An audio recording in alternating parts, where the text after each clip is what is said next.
On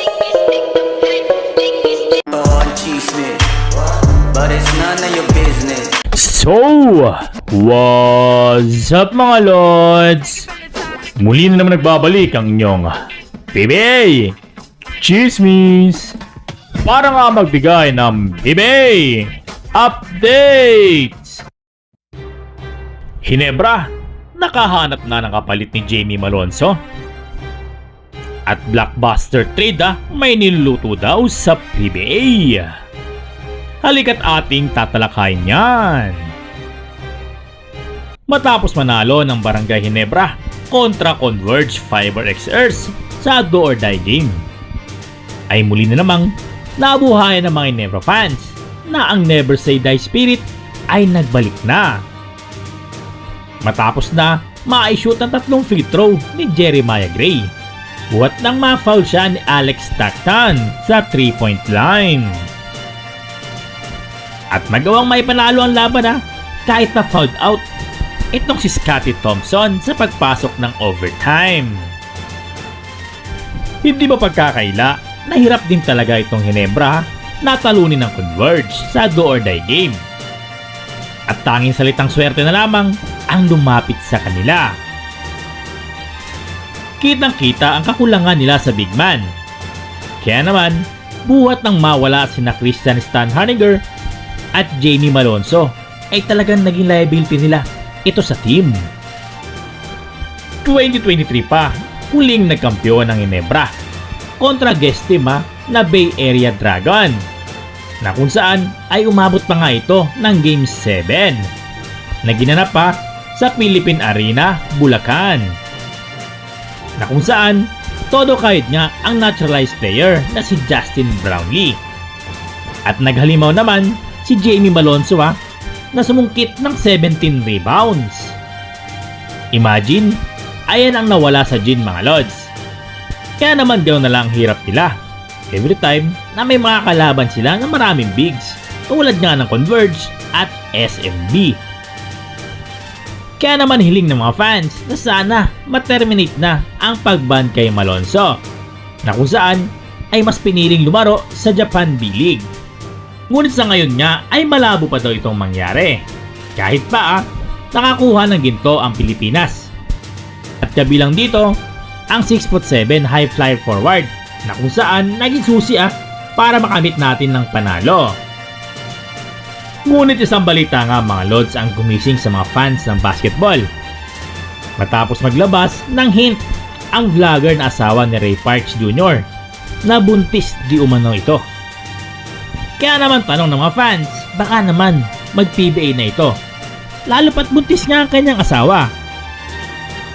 Para sa akin mga lods ay hindi ito malabo mangyari, knowing Parks na kung gaano niya kamahal ang kanyang asawa.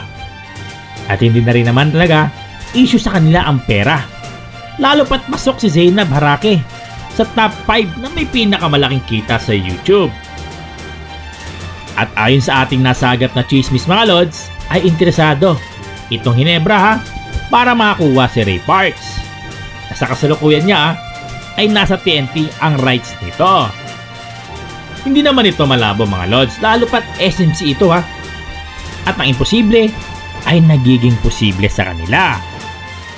At isa pang balita mga lods base sa mga ating source, ay rights to rights di umano ang palitan ng dalawang koponan, Jamie Malonzo 220 at Ray Parks to Hinebra. Good trade ito mga lods for both teams. Grabe, biglang lakas na naman ang dalawang team na ito. Kaya antayin lang tayo mga lods kung ano ang susunod na movement ng dalawang koponan. So para sa inyo mga lods, goods ba ang trade na ito? Both teams ba ang may kinabang? Comment down below mga lods at ating pag-uusapan yan. At maapunta naman tayo sa isa pang balita mga lods, na di umano ay may nilulutong blockbuster trade sa PBA. Anong team kaya ito? Yan ang ating tatalakayin mga lods.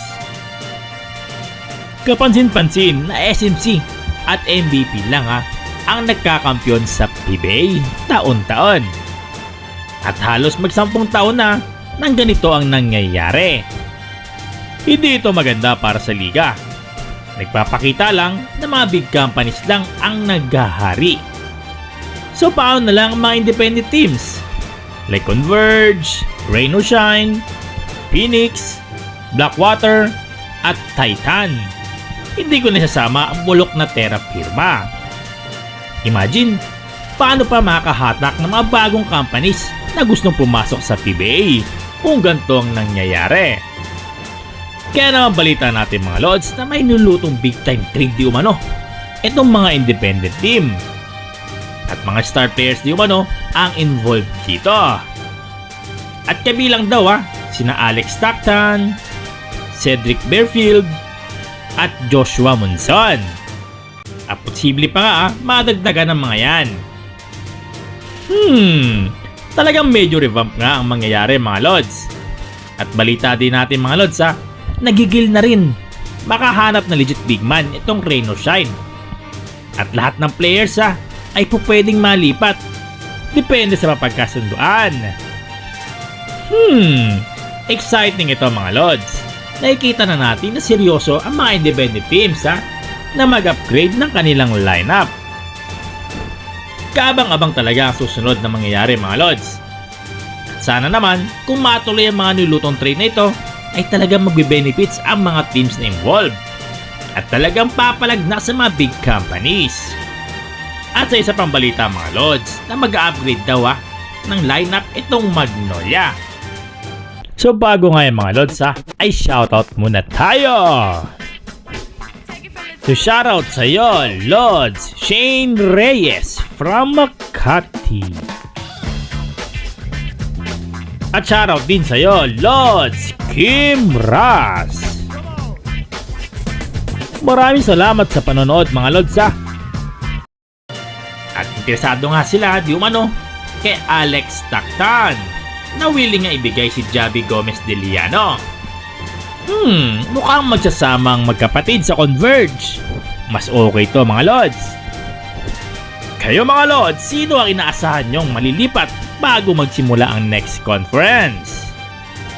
Comment kayo mga Lods at ating babasahin yan. So mga Lods, hanggang dito na lang tayo Maraming salamat. Bye-bye.